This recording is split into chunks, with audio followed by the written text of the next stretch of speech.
Hi, my name is Kyla Daniels. As many of you already know, I am your point person at the partnership, Downey's Partnership for Children, for Reach Out and Read.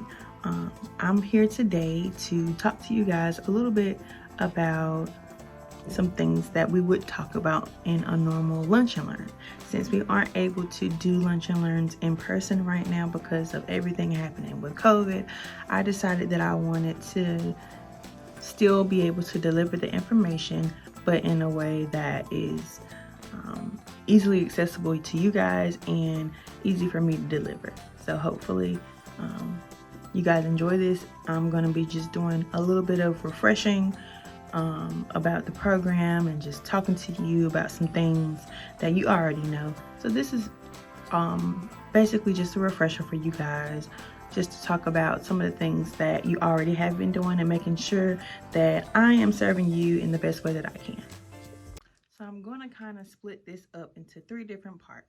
And it's going to be talking about the best practices of the program, giving the books to the kids, and then about the literacy rich waiting room area. So for this first part, we're going to be talking about just best practices for the program, and you'll see me glancing over because I do have some notes behind the screen.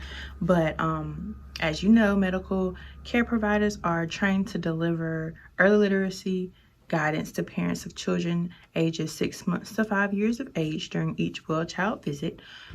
This guidance focuses on age-appropriate strategies, which include demonstrating how to enjoy looking at board books and naming pictures with infants, the importance of rhyming repetition to toddlers, and asking open-ended questions when reading with preschoolers. So, as you know, it's very important that when you give out the books to the parents and to the children during the well-child visits, that you do actually talk to them about some of the things that they need to know about reading.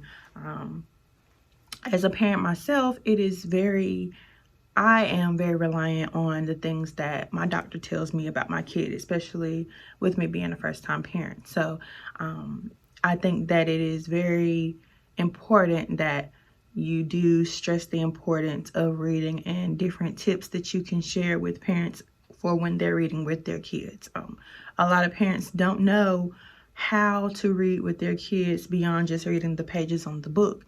And especially when you're reading with young kids, toddlers, or infants, they're most of the time not going to be able to just sit and listen to a book. So it's important for you as the medical professional to also talk to them about some of the things that they know, that they should know, and that they should expect when they're reading with their kids. If you have any questions about that, please let me know, but that's pretty much part 1 of this. Next, we're going to talk about giving the books to the kids. So during the well-child visit, the medical provider gives the child a new developmentally and culturally appropriate children's book to take home, building a collection of 10 new books in the home before the child goes to kindergarten. So here I want to touch on a little bit on just what my process is for when you guys ask me for books, and just so you know kind of what goes on my end. So first of all, I am responsible for ordering all the books with any funds that we do have for Reach Out and Read, and we get those funds through grants, which a grant just ran out for Reach Out and Read. We also do fundraising. We get fundraising funds to be able to purchase books for the program. So what I do is I go through our vendors, Scholastic and All About Books, to purchase as many books as I can with the allotted amount that I have, and I stock up on books that I have in-house. So you can see behind me that I have my personal collection of books that's in my office, and these books are separated by age groups. They're 6 months, 9, 12, 15, 18, 24, 36, 48, and 60. And I do have a few waiting room books down here at the bottom as well. So what I do when you guys ask me for books is I just grab them up, and I take whatever age group you ask me for. I put them in a cart like you see me coming in and bring them to you guys. and deliver those books to you. So as you know, I have a total of 7 sites that I do reach out and read for at the partnership. So it'd be great if you guys could just let me know at least a week ahead of time before you need the books, that you'll need them, so that I can plan to get them to you in the next week. I also want to touch on a little bit about the book labels that we have on these books. I'm just gonna grab one from behind me. And you guys, this is something new that we have been doing on the books since about last year, I think, or 2 years ago. But we started to put book labels that were specific to each age group on the books. So there's a birth to 12-month label, there's a 1-year-old label, 2-year-old, 3-year-old, and then there's a 4 and 5-year-old label on the same one. So there are a total of 1, 2, 3, 4, 5, 6 labels, 6 different labels, and the goal is for a child to be able to have a book with each label on the back of their book. So that is important when you're picking out books, to make sure that you're picking out a book that is age appropriate, first of all, and that the age on the back matches whatever age group you're giving a well child visit for. So I have a 1-year-old label, and they have some reading tips. So these can be helpful to you when you're discussing how a parent can use these books. And this is also helpful to a parent when they don't have units to their side, when they can just look at the back of the book and see some different reading strategies. So please use these tools. Let us know if you have any ideas for how we can enhance them. And if you have any other questions about that, also please let me know.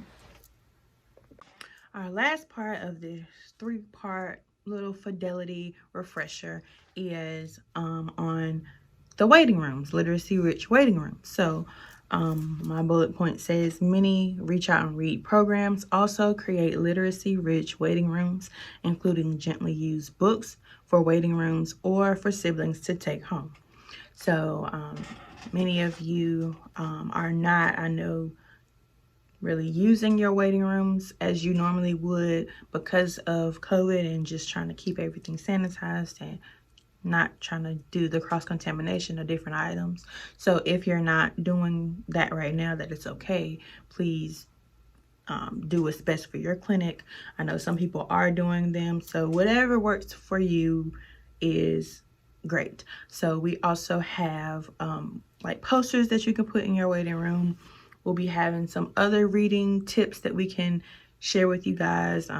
Dolly Parton's Imagination Library, rack cards. Many of our sites have them. I know that a lot of you guys have them. So just making a literacy rich waiting room so that parents can be introduced to the reading even before they get into the exam room. I know that you have other things that you have to do during the well child visits, but we do want to make sure that they know that literacy is a big part of their child's development as well. So in your waiting rooms, you have gently used books, and of course, if you need any waiting room books, I have plenty. So also let me know when you need those, and I can bring those when I bring your reach out and read books. And also the little manipulatives and toys and games that you have for your waiting rooms are also great enhancements to your literacy rich waiting room area. I try to order items that do connect with literacy in some way, shape, or form. So those are available to you for you to use at your discretion. And if you need any posters or anything that I can provide to you to help enhance your literacy rich waiting room, please let me know and I will get those to you as soon as I can. So I hope you guys enjoyed that little fidelity refresher that I gave to you guys about Reach Out and Read and the program in general. And I'm sure that all the things that I talked about are things that you're already doing, but it's always great to get a little refresher. We can't do a traditional lunch and learn, so I can't provide you any lunch, of course, virtually, but I can give you all the tips that I have to offer for you to enhance your program. So I hope you guys enjoyed this. I will be doing a couple more of these little lunch and learn type videos from now through the end of the summer, and they'll be at your discretion to use. And if you would please, I'm going to send you guys a survey, and it will be great if you could fill those out and get those back to me. So until next time, I'll see you. Thanks. Bye-bye.